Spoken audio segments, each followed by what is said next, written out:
Chase down the Corkscrew here as we race towards the finish.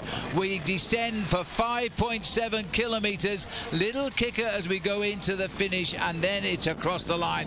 Desperate moments, and there's a bit of work to be done by the stars now. Well, there is a lot of work to be done, and who is going to do that work? A lot of different teams represented in this chase group, but who's going to lay it on the line and try and cross the gap to get to Woods in an hour? And I'd say they've got about a 7 or 8 second gap at the moment. Very difficult to close down. These riders are doing 60 to 70 kilometres an hour on this twisting descent. See Woods tucked down on the top tube, getting everything out, absolutely aerodynamic. Once they get onto the sort of the valley where it's not as steep, they're going to have to work so hard together. And remember, Phil, this stage is shorter than it's ever been. They get to the bottom of the descent, turn right, and they're at the finish. This chasing group need to get organised, and right now. Michael Woods, the 28-year-old Canadian, is racing down this mountain and writing a name for himself.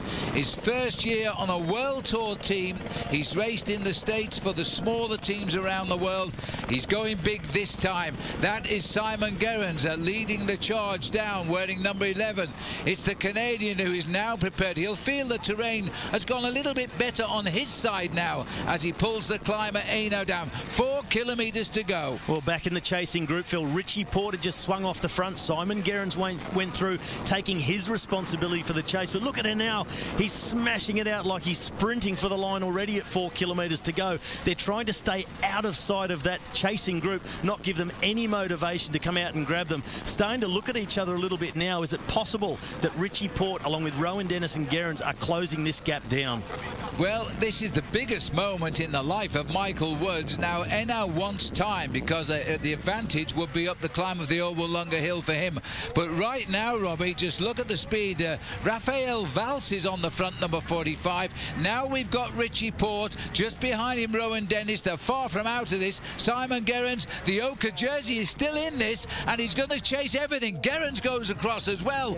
And, you know, this could all be the status quo tonight. They're coming back. They need to come back, and they need to react. When Richie Porte goes, Rowan Dennis is the last man who's going to close that little gap. It's up to the others to close down. 3 kilometres to go. It is ticking away so quickly. But Richie Porte's now taking the responsibility to try and close this gap on behalf of Rowan Dennis. When everything comes back together, it is an ideal opportunity for someone to try and slip away from this group. We see Potsaviva there at the back.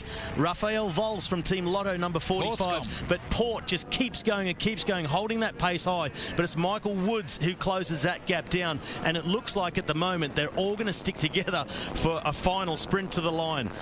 10 riders, and this hasn't been done before, coming over the Corkscrew, are together, and we are descending. Take a look, you're not seeing things. 105 kilometres an hour. They are dicing down the mountain to the finish in Campbelltown.